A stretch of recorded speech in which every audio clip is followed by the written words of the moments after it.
Ciao a tutti, bentornati sul nostro canale. Oggi siamo sui Castelli della Loira. Iniziamo da Chenonceau, che Sì. tecnicamente non è sulla Loira, ma è in assoluto quello che ci piace più di tutti e quindi partiamo da qui. Ma prima vi presentiamo lo sponsor di questo video. Albfilter è un'azienda tedesca specializzata nella produzione di filtri per l'acqua, per camper e anche per casa. Quelli che usiamo noi sono composti da due moduli in acciaio e alluminio facili da assemblare che contengono due filtri per due tipologie di filtraggio. L'Active al carbone attivo filtra pesticidi, inquinanti e particelle fini, mentre il Nano filtra germi, batteri nocivi e microplastiche. Sul sito Albfilter, che vi lasciamo in descrizione, ci sono diversi accessori, tra cui questo prefiltro che serve a filtrare l'acqua dalle impurità grossolane come sedimenti di tubi e sabbia. E poi abbiamo questo che invece permette di controllare il livello di pulizia del filtro. E poi c'è questo tubo flessibile che da chiuso occupa pochissimo spazio e per il camper è perfetto. E così, grazie ai filtri Albfilter, possiamo riempire serbatoi con acqua pura e potabile, indipendentemente dalla qualità della fonte che troviamo lungo la strada. Ringraziamo Albfilter che viaggia sempre con noi e adesso torniamo ai Castelli della Loira. La tenuta di Chenonceau è immensa ed è interamente visitabile con un unico biglietto d'ingresso. Oltre al castello e ai giardini che si affacciano sul fiume, che vi faremo vedere tra poco, c'è molto altro da visitare. Noi abbiamo deciso di iniziare dal labirinto di Caterina de' Medici, un vero angolo di pace, soprattutto all'orario di apertura, quando tutta la folla si concentra sulle aree più famose. Raggiungiamo poi l'Orto dei Fiori, dove vengono coltivate centinaia di specie utilizzate per le decorazioni floreali del castello e numerose varietà di verdure e piante aromatiche, le mie preferite. Qui, passeggiando accanto alle serre, incontriamo diversi animali della fattoria, asini in cerca di coccole, conigli, galline calzate e poi c'è il laghetto con anatre e cigni. Per la gioia dei ragazzi troviamo anche tanti gatti, ma è ora di spostarci verso la spezieria del castello, dove Caterina de' Medici, grande appassionata di veleni e spezie, conservava un'immensa collezione di erbe custodite in vasi da farmacia. Visitiamo poi le scuderie che ora ospitano una collezione di carrozze e la ricostruzione dell'ospedale militare dove vennero curati più di 2000 soldati durante la Prima Guerra Mondiale. Un consiglio: a meno che non vogliate mangiare nel ristorante interno, dovrete obbligatoriamente uscire dal cancello. Nessun problema, vi faranno un timbro sul polso per entrare e uscire senza ripagare il biglietto. Per andare controcorrente noi abbiamo anticipato il pranzo e stravolto l'ordine della visita, tenendoci il castello per le ore centrali quando la maggior parte dei visitatori usciva a mangiare, lasciando le sale un filo meno affollate rispetto agli orari di punta. Ma voi ve lo immaginavate di trovare una cappella così all'interno del castello? E guardate che vetrate! Questo capolavoro rinascimentale è anche detto il Castello delle Dame. È stato infatti progettato, abitato e curato da donne come Caterina de' Medici, Diana da Poitiers e Luisa da Lorena. L'impronta femminile è presente ovunque, si nota nei dettagli, ma soprattutto nel fatto che il castello nei secoli è rimasto un punto di riferimento per il riparo, la pace e la sicurezza. Per farvi un esempio, nella seconda guerra mondiale il fiume Cher segnava il confine tra la zona occupata e la zona libera, dunque la galleria che lo attraversava è stata usata per liberare un gran numero di persone in fuga. La visita si snoda su 4 livelli, ogni stanza racconta una storia, le vetrate affacciano su un panorama mozzafiato e siamo rimasti incantati dai 1000 caminetti, ma c'è una stanza che ha attirato la nostra attenzione più delle altre, la camera di Luisa di Lorena che dopo la morte del marito Enrico III si ritirò a Chenonceau, chiusa nel lutto e nella preghiera, avvolta dalle tenebre di una stanza tutta nera. Se dovessimo scegliere la parte del castello che preferiamo, non diremmo le stanze reali che trasudano lusso, ma vi racconteremo dell'atmosfera che si respira nei piloni del ponte dove si trovano le cucine, decisamente meno sfarzose, ma molto più nelle nostre corde.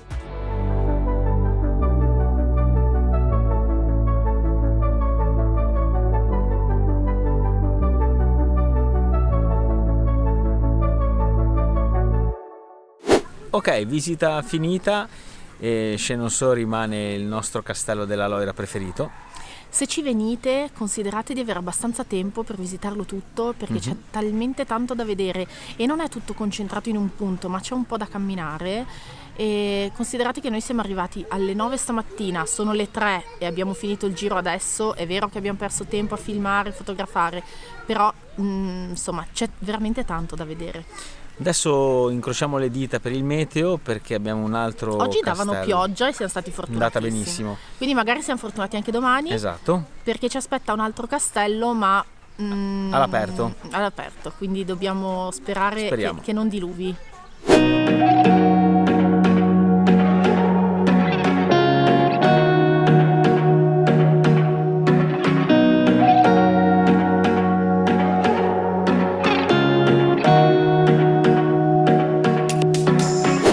Cambio di programma, domani sicuramente pioverà e quindi non saremo riusciti a vedere questi giardini, quindi siamo venuti oggi a Villandry. Il castello sta per chiudere e non lo visiteremo, ma siamo riusciti a entrare nei giardini e praticamente ci siamo solo noi.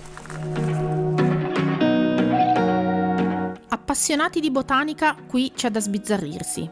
Ci concentriamo sui giardini perché sono di sicuro il punto forte di questo castello, che è stato l'ultimo ad essere costruito lungo la Loira durante il Rinascimento.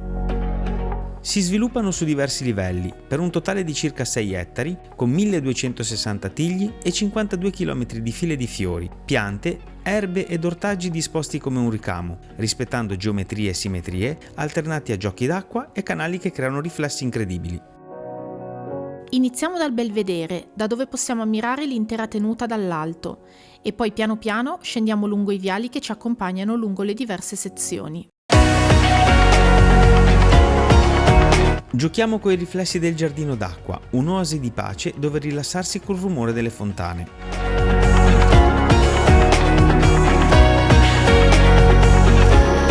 Ci perdiamo dentro il labirinto di Pergola. Si è capito che i labirinti ci piacciono un sacco?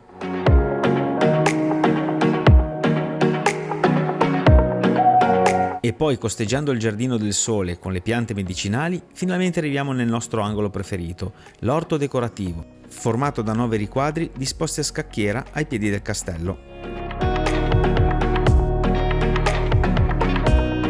Avvicinandoci scopriamo che quei giochi di colori e simmetrie sono dati da infinite specie di insalata, cavolo e altri ortaggi, perfettamente allineati ed alternati a formare una tavolozza di colori a regola d'arte. In puro stile rinascimentale si evolve nel tempo, adattandosi e modificandosi al cambiare delle stagioni.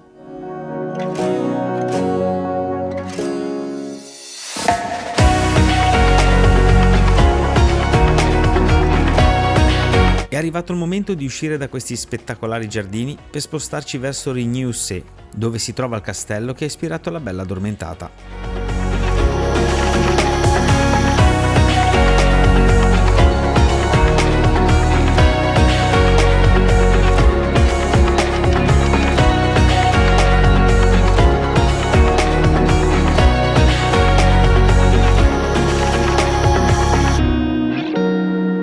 Stanotte si dorme qui, ai piedi del castello illuminato.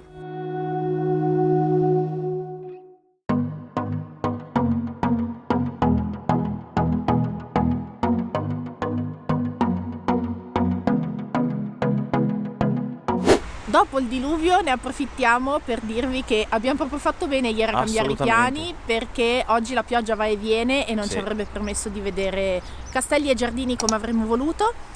Quindi oggi è giornata un po' diversa. Siamo a Chinon, siamo riusciti anche a far volare un pochino il drone, a vederlo un po' dall'alto. Adesso la nostra giornata sarà percorrere un po' tutto lungo Loira e vedere i castelli da fuori.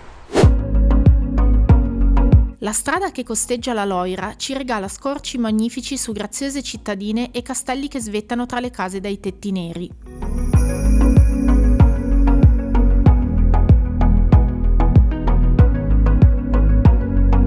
La pioggia ci accompagna per tutta la giornata e dunque ne approfittiamo per perderci tra le campagne. Attraversiamo minuscoli paesini in pietra e scopriamo angoli meno conosciuti. Ma alla fine ci aspetta una bella sorpresa.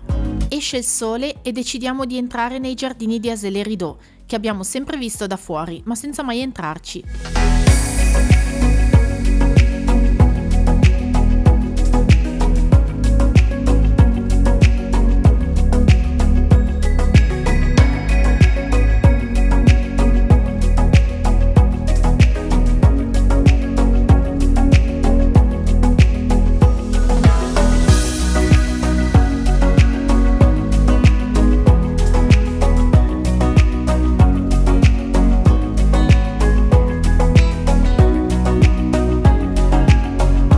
Se anche voi preferite visitare i giardini piuttosto che gli interni del castello, Azalea Rideau mette un'opzione molto interessante.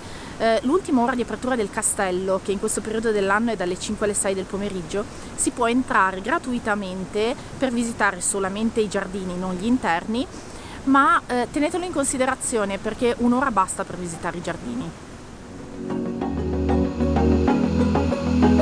La giornata si conclude qui, ci aspetta una nottata sotto le stelle e domani ripartiremo per esplorare la zona in un modo un po' diverso. Buongiorno, stamattina siamo su questa bellissima pista ciclabile lungo la Loira, mancano pochi chilometri per raggiungere la cittadina di Tours. Andiamo! Lasciamo il camper in questo spot strategico accanto al fiume. Da qui passa una comodissima pista ciclabile che corre lungo la Loira e che ci permette di arrivare in città in pochi minuti.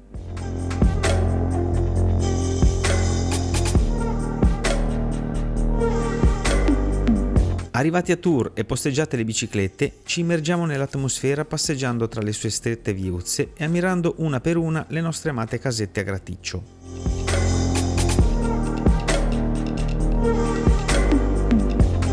Ci perdiamo col naso all'insù, tra le facciate scure e i tetti spioventi, incantati dalle botteghe di artigianato e dai tanti dettagli medievali sparsi qua e là.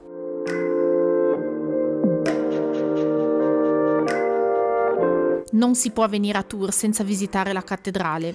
Maestosa ed elegante, svetta con le sue guglie gotiche e le immense vetrate luminose. Un capolavoro architettonico costruito tra il 1200 e il 1500 che racconta secoli di storia, tra sculture in pietra e giochi di luce che colorano l'interno.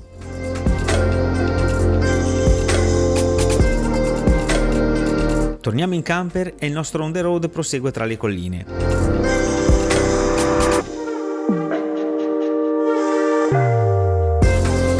Approfittiamo di questa giornata per scoprire altre perle nascoste e castelli meno conosciuti, ma altrettanto affascinanti.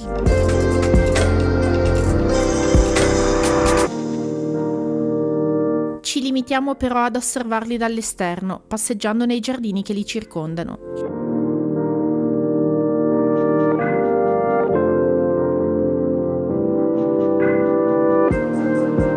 Incontriamo il castello di Montpopon, che unisce lo stile medievale di fossati, bastioni e torri a quello rinascimentale degli interni.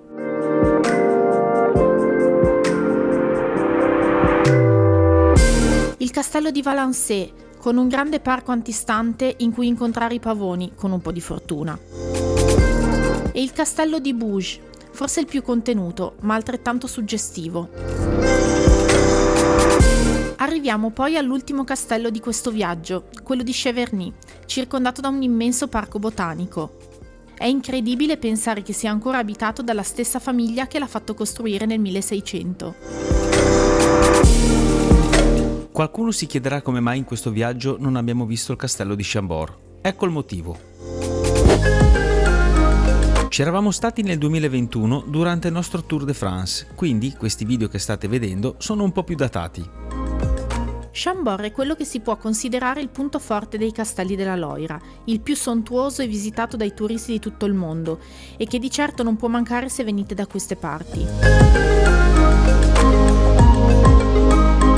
Sorge solitario al centro di un'immensa foresta grande quanto il centro di Parigi, il più grande parco forestale recintato d'Europa.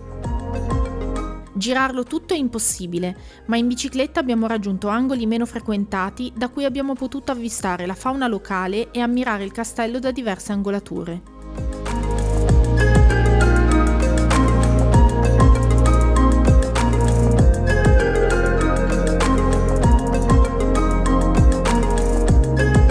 Adesso siamo proprio arrivati alla fine di questo video, non ci resta che salutarvi e darvi appuntamento al prossimo viaggio.